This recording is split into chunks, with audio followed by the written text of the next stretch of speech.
제 13장. 아모스의 아들 이사야가 바벨론에 대하여 받은 경고라. 너희는 민둥산 위에 기치를 세우고 소리를 높여 그들을 부르며 손을 흔들어 그들을 존귀한 자의 문에 들어가게 하라. 내가 거룩하게 구별한 자들에게 명령하고 나의 위엄을 기뻐하는 용사들을 불러 나의 노여움을 전하게 하였느니라. 산에서 무리의 소리가 나며 많은 백성의 소리 같으니 곧 열국 민족이 함께 모여 떠드는 소리라. 만군의 여호와께서 싸움을 위하여 군대를 거면하심이로다. 무리가 먼 나라에서 하늘 끝에서 왔으며 곧 여호와와 그의 진노의 병기라. 온 땅을 멸하려 함이로다.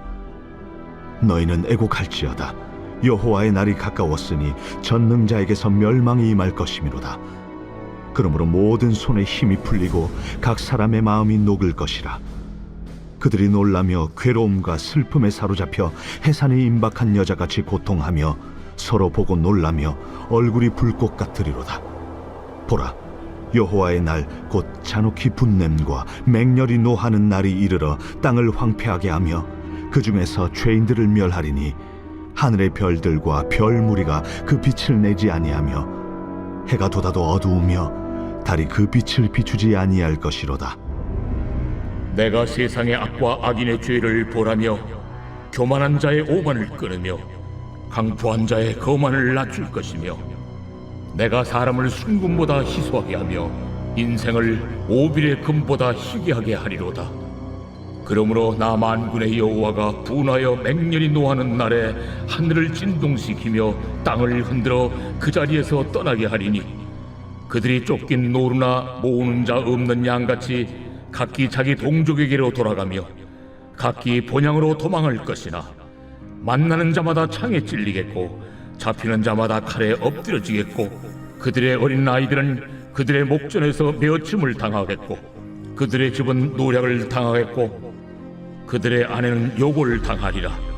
보라, 은을 돌아보지 아니하며 금을 기뻐하지 아니하는 메대 사람을 내가 충동하여 그들을 치게 하리니 메대 사람이 활로 청년을 쏘아 죽이며 태의 열매를 궁일이 여기지 아니하며 아이를 애석하게 보지 아니하리라.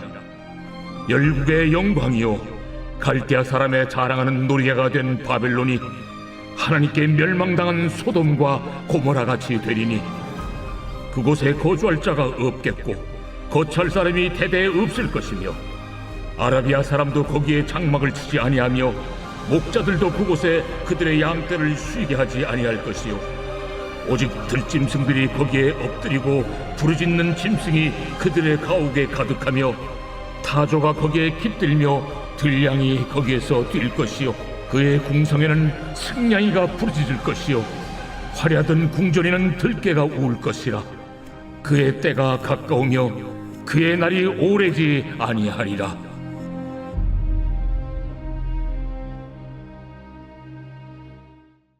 제 14장.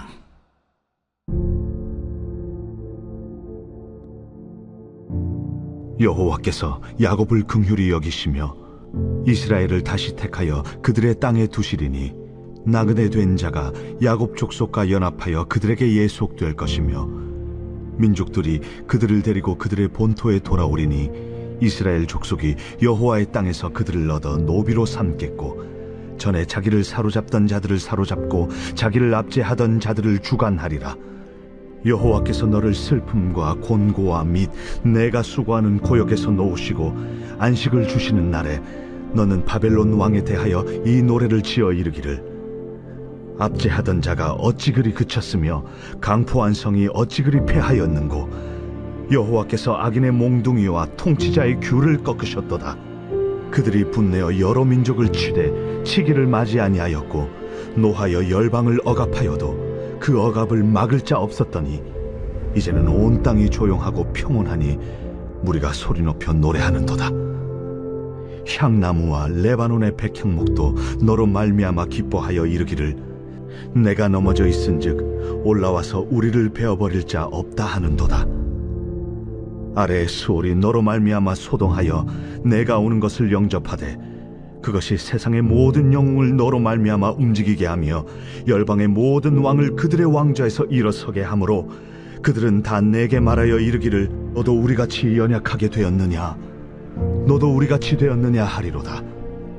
내 영화가 수월에 떨어졌으며 내 비파 소리까지로다. 구더기가 내 아래 깔림이여 지렁이가 너를 덮었도다. 너 아침의 아들 계명성이여 어찌 그리 하늘에서 떨어졌으며 너 열국을 엎은 자여 어찌 그리 땅에 찍혔는고. 내가 내 마음에 이르기를 내가 하늘에 올라 하나님의 뭇별 위에 내 자리를 높이리라. 내가 북극 지폐의 산 위에 앉으리라. 가장 높은 구름에 올라가 지극히 높은 이와 같아지리라 하는도다. 그러나 이제 내가 수월 곧 구덩이 맨 밑에 떨어짐을 당하리로다. 너를 보는 이가 주목하여 너를 자세히 살펴보며 말하기를 이 사람이 땅을 진동시키며 열국을 놀라게 하며 세계를 황무하게 하며 성읍을 파괴하며 그에게 사로잡힌 자들을 집으로 놓아 보내지 아니하던 자가 아니냐 하리로다. 열방의 모든 왕들은 모두 각각 자기 집에서 영광 중에 작업만은 오직 너는 자기 무덤에서 내쫓겼으니 가증한 나무가지 같고 칼에 찔려 돌구덩이에 떨어진 주검들에 둘러싸였으니 밟힌 시체와 같도다. 내가 내 땅을 망하게 하였고 내 백성을 죽였으므로 그들과 함께 안장되지 못하나니 악을 행하는 자들의 후손은 영원히 이름이 불려지지 아니하리로다 할지니라. 너희는 그들의 조상들의 죄악으로 말미암아 그의 자손 도륙하기를 준비하여 그들이 일어나 땅을 차지하여 성읍들로 세상을 가득하게 하지 못하게 하라. 만군의 여호와께서 말씀하시되 내가 일어나 그들을 쳐서 이름과 남은 자와 아들과 후손을 바벨론에서 끊으리라. 나 여호와의 말이니라. 내가 또 그것이 고슴도치의 구릴과 물 웅덩이가 되게 하고 또 멸망의 빗자루로 청소하리라. 나 만군의 여호와의 말이니라. 만군의 여호와께서 맹세하여 이르시되 내가 생각한 것이 반드시 되며 내가 경영한 것을 반드시 이루리라. 내가 앗수르를 나의 땅에서 파하며 나의 산에서 그것을 짓밟으리니 그때 그의 멍에가 이스라엘에게서 떠나고 그의 짐이 그들의 어깨에서 벗어질 것이라. 이것이 온 세계를 향하여 정한 경영이며 이것이 열방을 향하여 편손이라. 만군의 여호와께서 경영하셨은즉 누가 능히 그것을 패하며 그의 손을 펴섰은즉 누가 능히 그것을 돌이키랴. 아하스 왕이 죽던 해에 이 경고가 임하니라. 블레셋 온 땅이여 너를 치던 막대기가 부러졌다고 기뻐하지 말라. 뱀의 뿌리에서는 독사가 나겠고 그의 열매는 날아다니는 불뱀이 되리라. 가난한 자의 장자는 먹겠고 궁핍한 자는 평안히 누우려니와 내가 내 뿌리를 기근으로 죽일 것이요 내게 남은 자는 사륙을 당하리라. 성문이여 슬피 울지어다. 성읍이여 부르짖을지어다. 너 블레셋이여 다 소멸되리로다. 대저 연기가 북방에서 오는데 그 대열에서 벗어난 자가 없느니라. 그 나라 사신들에게 어떻게 대답하겠느냐. 여호와께서 시온을 세우셨으니 그의 백성의 공고한 자들이 그 안에서 피난하리라 할 것이니라.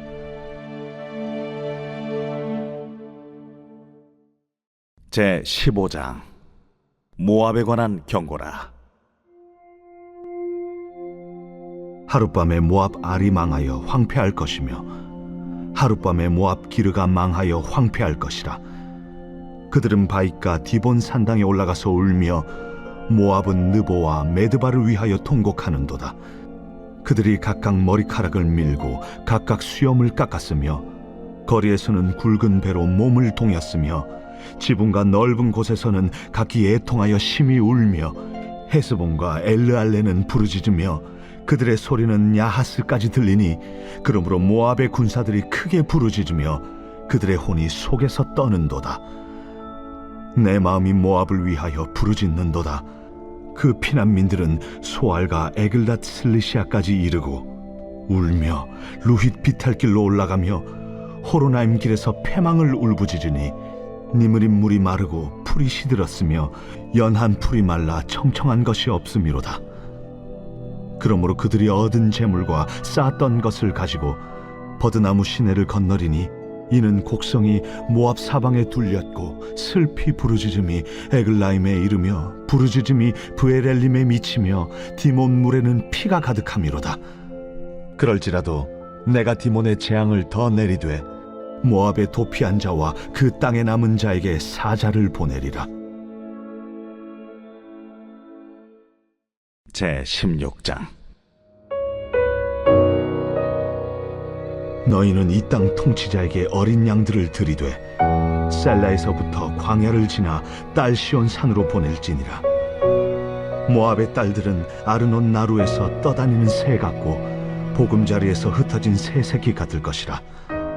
너는 방도를 베풀며 공의로 판결하며 대낮에 밤같이 그늘을 지으며 쫓겨난 자들을 숨기며 도망한 자들을 발각되게 하지 말며 나의 쫓겨난 자들이 너와 함께 있게 하되 너 모압은 멸절하는 자 앞에서 그들에게 피할 곳이 되라. 대저 토색하는 자가 망하였고 멸절하는 자가 그쳤고 압제하는 자가 이 땅에서 멸절하였으며 다윗의 장막에 인자함으로 왕위가 굳게 설 것이요 그 위에 앉을 자는 충실함으로 판결하며 정의를 구하며 공의를 신속히 행하리라. 우리가 모압의 교만을 들었나니 심히 교만하도다. 그가 거만하며 교만하며 분노함도 들었거니와 그의 자랑이 헛되도다. 그러므로 모압이 모압을 위하여 통곡하되 다 통곡하며 길하레셋 건포도 떡을 위하여 그들이 슬퍼하며 심히 근심하리니 이는 헤스본의 밭과 신마의 포도나무가 말랐음이라.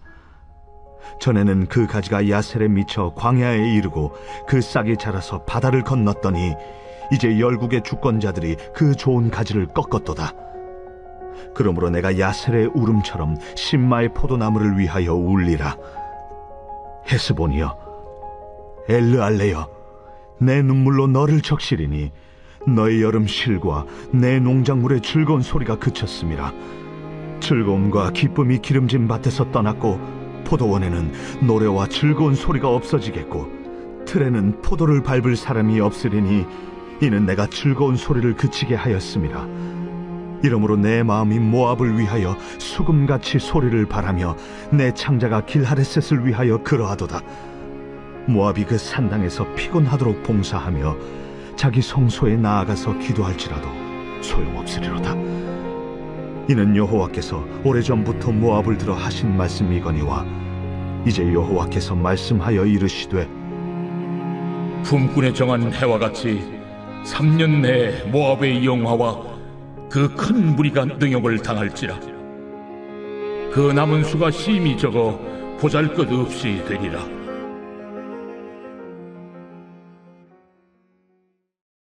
제 17장. 다메섹에 관한 경고라. 보라, 다메섹이 장차 성읍을 이루지 못하고 무너진 무더기가 될 것이라. 아로엘의 성읍들이 버림을 당하리니 양무리를 치는 곳이 되어 양이 눕되 놀라게 할 자가 없을 것이며 에브라임의 요새와 다메섹 나라와 아람의 남은 자가 멸절하여 이스라엘 자손의 영광같이 되리라. 만군의 여호와의 말씀이니라.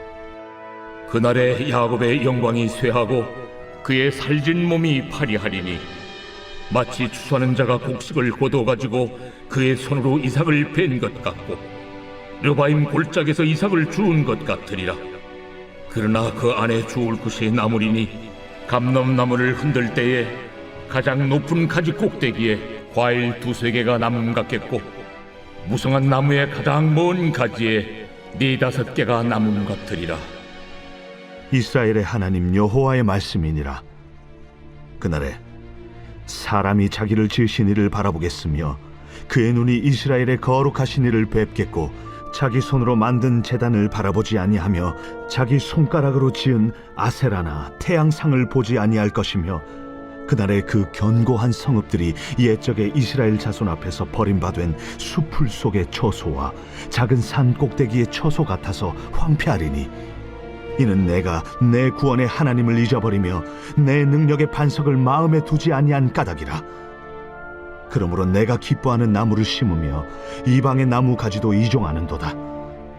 내가 심는 날에 울타리를 두르고 아침에 내 씨가 잘 발육하도록 하였으나 근심과 심한 슬픔의 날에 농작물이 없어지리라. 슬프다. 많은 민족이 소동하였으되 바다 파도가 치는 소리같이 그들이 소동하였고 열방이 충돌하였으되 큰 물이 몰려옴같이 그들도 충돌하였도다. 열방이 충돌하기를 많은 물이 몰려옴과 같이 하나 주께서 그들을 꾸짖으시리니 그들이 멀리 도망함이 산에서 겨가 바람 앞에 흩어짐 같겠고 폭풍 앞에 떠도는 티끌 같을 것이라. 보라, 저녁에 두려움을 당하고 아침이 오기 전에 그들이 없어졌나니 이는 우리를 노력한 자들의 몫이요 우리를 강탄한 자들의 보응이니라. 제 44편 고라자손의 마스길 인도자를 따라 부르는 노래. 하나님이여, 주께서 우리 조상들의 날 곧 옛날에 행하신 일을 그들이 우리에게 일러주매 우리가 우리 귀로 들었나이다. 주께서 주의 손으로 뭇 백성을 내쫓으시고 우리 조상들을 이 땅에 뿌리박게 하시며 주께서 다른 민족들은 고달프게 하시고 우리 조상들은 번성하게 하셨나이다. 그들이 자기 칼로 땅을 얻어 차지함이 아니요 그들의 팔이 그들을 구원함도 아니라 오직 주의 오른손과 주의 팔과 주의 얼굴의 빛으로 하셨으니 주께서 그들을 기뻐하신 까닭이니이다. 하나님이여, 주는 나의 왕이시니 야곱에게 구원을 베푸소서. 우리가 주를 의지하여 우리 대적을 누르고 우리를 치러 일어나는 자를 주의 이름으로 밟으리이다. 나는 내 활을 의지하지 아니할 것이라. 내 칼이 나를 구원하지 못하리이다. 오직 주께서 우리를 우리 원수들에게서 구원하시고 우리를 미워하는 자로 수치를 당하게 하셨나이다. 우리가 종일 하나님을 자랑하였나이다. 우리는 하나님의 이름에 영원히 감사하리이다. 그러나 이제는 주께서 우리를 버려 욕을 당하게 하시고 우리 군대와 함께 나아가지 아니하시나이다. 주께서 우리를 대적들에게서 돌아서게 하시니 우리를 미워하는 자가 자기를 위하여 탈취하였나이다. 주께서 우리를 잡아먹힐 양처럼 그들에게 넘겨주시고 여러 민족 중에 우리를 흩으셨나이다. 주께서 주의 백성을 헐값으로 파시며 그들을 판값으로 이익을 얻지 못하셨나이다. 주께서 우리로 하여금 이웃에게 욕을 당하게 하시니 그들이 우리를 둘러싸고 조소하고 조롱하나이다. 주께서 우리를 뭇 백성 중에 이야깃거리가 되게 하시며 민족 중에서 머리 흔들림을 당하게 하셨나이다. 나의 능욕이 종일 내 앞에 있으며 수치가 내 얼굴을 덮었으니 나를 비방하고 욕하는 소리 때문이요 나의 원수와 나의 복수자 때문이니이다. 이 모든 일이 우리에게 임하였으나 우리가 주를 잊지 아니하며 주의 언약을 어기지 아니하였나이다. 우리의 마음은 위축되지 아니하고 우리 걸음도 주의 길을 떠나지 아니하였으나 주께서 우리를 승냥이의 처소에 밀어넣으시고 우리를 사망의 그늘로 덮으셨나이다. 우리가 우리 하나님의 이름을 잊어버렸거나 우리 손을 이방 신에게 향하여 폈다면 하나님이 이를 알아내지 아니하셨으리이까. 무릇 주는 마음의 비밀을 아시나이다. 우리가 종일 주를 위하여 죽임을 당하게 되며 도살할 양같이 여김을 받았나이다. 주여 깨소서. 어찌하여 주무시나이까. 일어나시고 우리를 영원히 버리지 마소서. 어찌하여 주의 얼굴을 가리시고 우리의 고난과 압제를 잊으시나이까. 우리 영혼은 진토 속에 파묻히고 우리 몸은 땅에 붙었나이다. 일어나 우리를 도우소서. 주의 인자하심으로 말미암아 우리를 구원하소서.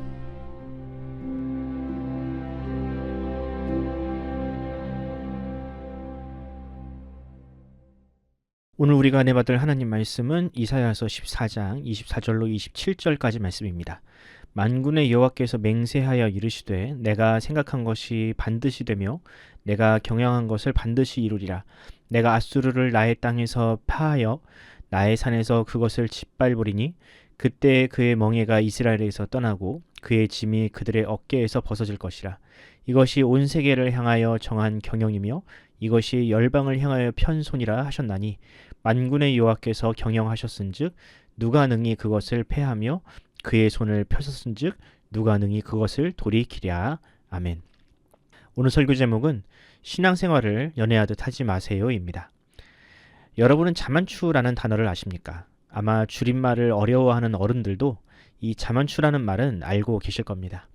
네, 이 자만추는 자연스러운 만남을 추구하는 사람, 즉 연애 결혼을 선호하는 사람을 이르는 말입니다. 본래 우리나라를 포함한 동양권은 전통적으로 연애 결혼이 아닌 중매와 같은 방식의 결혼을 선호했으나 시대가 변하면서 점차 연애 결혼을 선호하게 되었습니다. 그런데 최근 어떤 연구 결과를 봤는데 중매가 연애 결혼보다 결혼에 대한 만족도가 훨씬 높다고 합니다. 아마 이 말을 듣고 의외라고 생각하시는 분들이 많으실 것 같은데요. 저 역시 마찬가지였습니다. 그런데 설명을 듣고 보니 그럴 수도 있겠다라는 생각이 들었습니다. 그 이유는 다음과 같습니다. 연애 결혼은 연애의 목적과 결혼의 목적이 같습니다. 오로지 상대방에 대한 호감이 그 관계를 지배하죠. 상대방 외모, 신체, 능력과 같은 이 겉으로 보여지는 것들의 매력을 느껴서 그 관계를 시작했을 확률이 매우 높습니다. 그런데 문제는 그 매력이라는 것이 끝까지 간다는 보장이 없다는 것입니다. 시간이 가면 외모는 변하고 처음에는 호감으로 느꼈던 부분이 나이를 먹으면 먹을수록 비호감으로 변할 수도 있습니다. 또 아직 콩깍지가 벗겨지지 않았을 때는 상대방의 약점이 보이지 않다가도 결혼 후에는 그 결점이 크게 보이는 경우도 많죠. 그러면 이제 내가 속았다, 속아서 결혼했다 이런 말이 나오게 되는 것입니다. 반면에 소개로 만난 사이는 어떻습니까? 그 관계의 목적은 연애와는 다릅니다. 처음부터 결혼을 목적으로 만나다 보니 보다 신중하게 상대방에 대해서 알아가게 됩니다.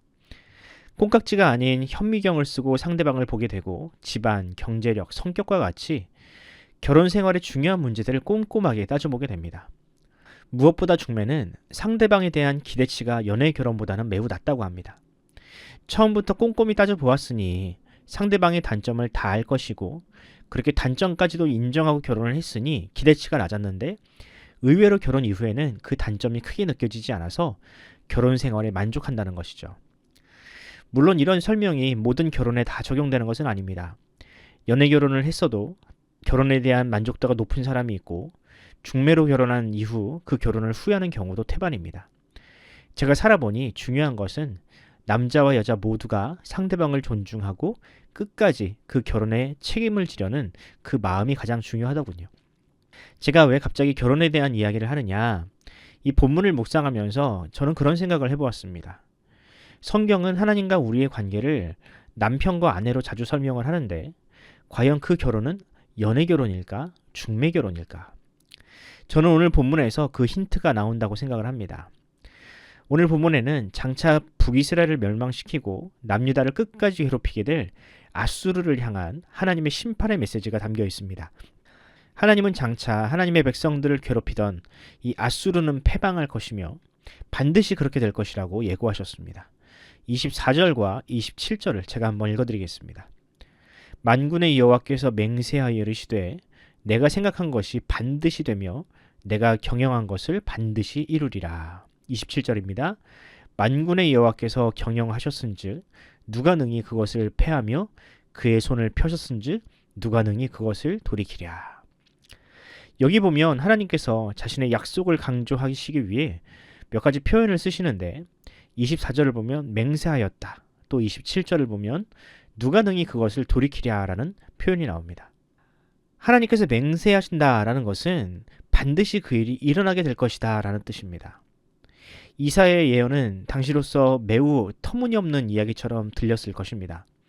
왜냐하면 당시 아수르는 그야말로 전 세계를 호령하는 막강한 군사력을 가지고 있었으니까요.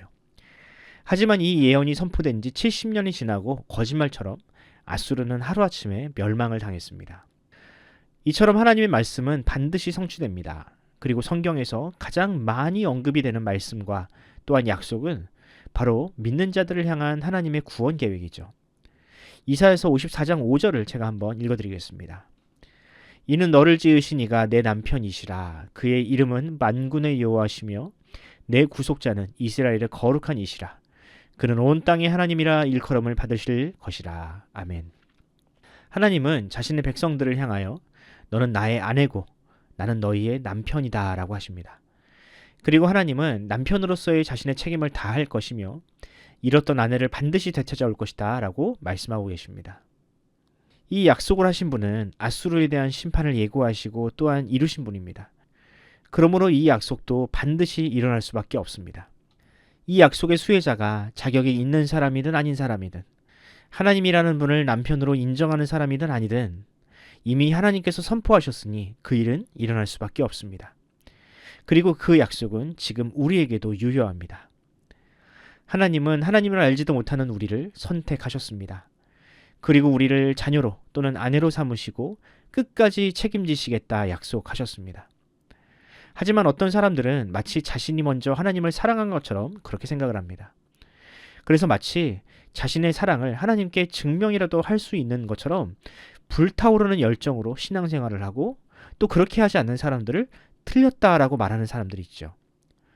보통 이런 분들은 어떤 은사체험이라든지 혹은 기도 응답을 통해서 하나님의 전능하심이라는 매력을 맛본 사람들입니다. 그리고 그것을 계기로 신앙생활을 시작한 경우가 많습니다. 그런데 과연 하나님도 언제나 그렇게 열정적이신 분인가요? 아니요. 하나님은 때로는 침묵하기도 하시고 필요에 따라서는 성도를 고난 속에 밀어넣으심으로 거리 두기를 하시는 분이기도 합니다. 연애하듯이 신앙생활을 하는 사람은 하나님의 이런 반응에 실증이나 실망을 느껴서 신앙생활을 포기하기도 합니다. 하지만 하나님과의 관계를 어떤 한 가지 매력에 사로잡혀서가 아니라 앞서 말씀드린 바와 같이 하나님의 신실하심, 한번 말씀하신 것을 반드시 이루고야 마시는 그런 하나님의 변함없는 사랑에 포인트를 두는 사람은 그 신앙을 절대로 버리는 법이 없습니다. 지금은 비록 내가 고난 중에 있지만 이 고난마저도 나를 단련하시려는 하나님의 계획 안에 있고 말씀에 기록된 대로 그분은 반드시 나를 구원하실 것이라는 그 믿음이 있는 사람은 그 신앙이 절대로 꺾이는 법이 없습니다. 그러므로 저는 여러분들에게 신앙생활을 할 때 연애하듯 하지 마시고 중매하듯 하라라고 말씀드리고 싶습니다. 지금 당장은 눈에 보이지 않는 하나님이시지만 언제나 나와 함께 하시고 영원토록 우리의 곁을 떠나지 않으시는 바로 그 하나님을 여러분들이 믿으시기 바랍니다. 우리 예수 그리스도께서 자신의 목숨으로 중매를 서셨으니 그 관계는 절대로 깨지지 않습니다. 그러므로 지금 당장 나의 소원이 이루어지지 않는다고 원망하는 것이 아니라 평생을 나의 동반자로 동행하시는 그 하나님의 뜻과 계획을 믿어보시기 바랍니다. 그런 여러분에게 하나님은 반드시 말씀을 통해 그 구원을 이루어 가실 것입니다. 오늘 하루 그런 하나님의 신실하신 은혜가 여러분의 가정과 일터에 임하기를 간절히 소원합니다. 기도하겠습니다. 우리의 남편이 되시고 우리의 구원자 되시는 하나님, 오늘도 우리를 아들이라 혹은 아내라 불러주시니 감사합니다. 하나님을 알지도 못하고 또 자격도 없는 우리를 사랑하시고 또한 부르신 것은 오직 하나님의 은혜입니다. 하지만 우리는 마치 우리가 사랑받을 자격이라도 있는 것처럼 하나님의 은혜를 받는 것이 당연한 것처럼 생각하고 때로는 실망하기도 했습니다. 이런 우리를 불쌍히 여기시고 한결같은 사랑으로 보듬어 주시는 그 하나님의 말씀을 신실하게 의지하는 성도로 살아가게 하여 주시옵소서. 무엇보다 주님의 말씀을 끝까지 믿는 그 믿음을 우리에게 허락하여 주시옵시고 잠깐 반짝이고 사그라드는 믿음이 아니라 날마다 주님과 동행하기를 기뻐하는 참신앙으로 우리를 인도하여 주옵소서. 감사드리며 우리 구주 예수님의 이름으로 기도합니다. 아멘. 사랑하는 성도 여러분, 하나님의 말씀은 살아있으며 반드시 이루어질 줄을 믿으십니까? 그렇다면 오늘 하루 그 말씀을 의지하는 신앙생활을 한번 실천해 봅시다. 이웃을 사랑하라 하셨으니 사랑을 가득 품에 안고 우리의 직장과 가정에서 한번 살아봅시다. 그렇게 순종하는 여러분들에게 주님은 반드시 함께 하십니다. 또 이웃과 성도를 위해 기도합시다. 우리 우동락 성도님을 위해서 날마다 기도해 주시고요. 또 이제 수능이 100여일밖에 남지 않은 수험생들과 우리 자녀들을 위해서 기도해 주시기 바랍니다. 또 무더운 여름 생계를 위하여 불철주야 노력하는 우리의 가장들을 위해서도 기도하면서 오늘 하루 시작하도록 하겠습니다. 함께 기도합시다.